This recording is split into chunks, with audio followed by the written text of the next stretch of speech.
I rise to apprise this august House of certain recent developments pertaining to Bangladesh. As honourable members are aware, India-Bangladesh relations have been exceptionally close for many decades over many governments. Concern about recent violence and instability there is shared across the political spectrum.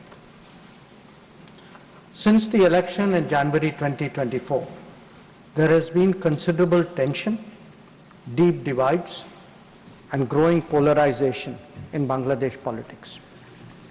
This underlying foundation aggravated a student agitation that started in June this year. There was growing violence, including attacks on public buildings and infrastructure, as well as traffic and rail obstruction.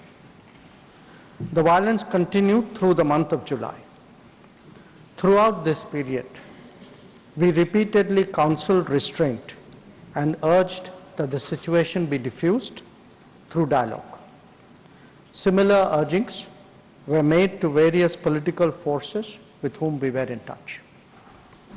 So, despite a Supreme Court judgment on 21 July, there was no let-up in the public agitation. Various decisions and actions taken thereafter only exacerbated the situation. The agitation at this stage coalesced around a one-point agenda, that is that the Prime Minister, Sheikh Hasina, should step down. On 4th August, events took a very serious turn. Attacks on the police, including police stations and government installations, intensified even as overall levels of violence greatly escalated. Properties of individuals associated with the regime were torched across the country. What was particularly worrying was that minorities, their businesses and temples also came under attack at multiple locations. The full extent of this is still not clear. Sir, on 5th August, demonstrators converged in Dhaka despite the curfew. Our understanding is that after a meeting with leaders of the security establishment, Prime Minister Sheikh Hasina apparently made the decision to resign. At very short notice, she requested approval to come for the moment to India.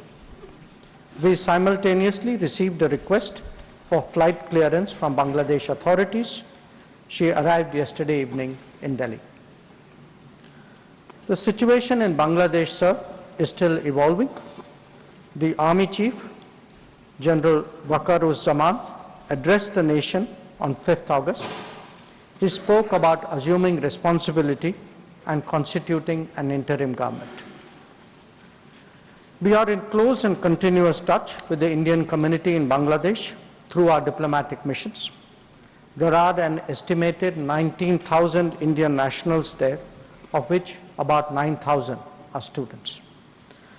The bulk of the students, however, have already returned to India in the month of July on the advice of the High Commission.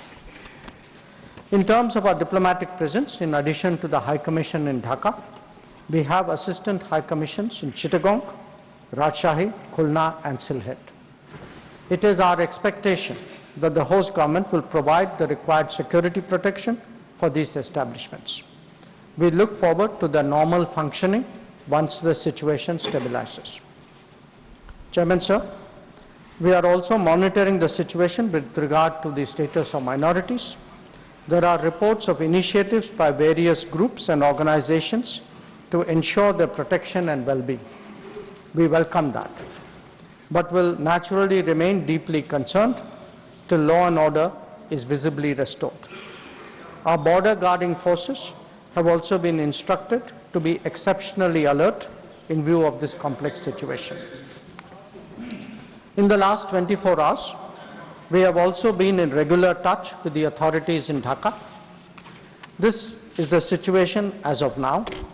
I seek the understanding and support of the House in regard to sensitive issues regarding an important neighbor on which there has always been strong national consensus. Thank you.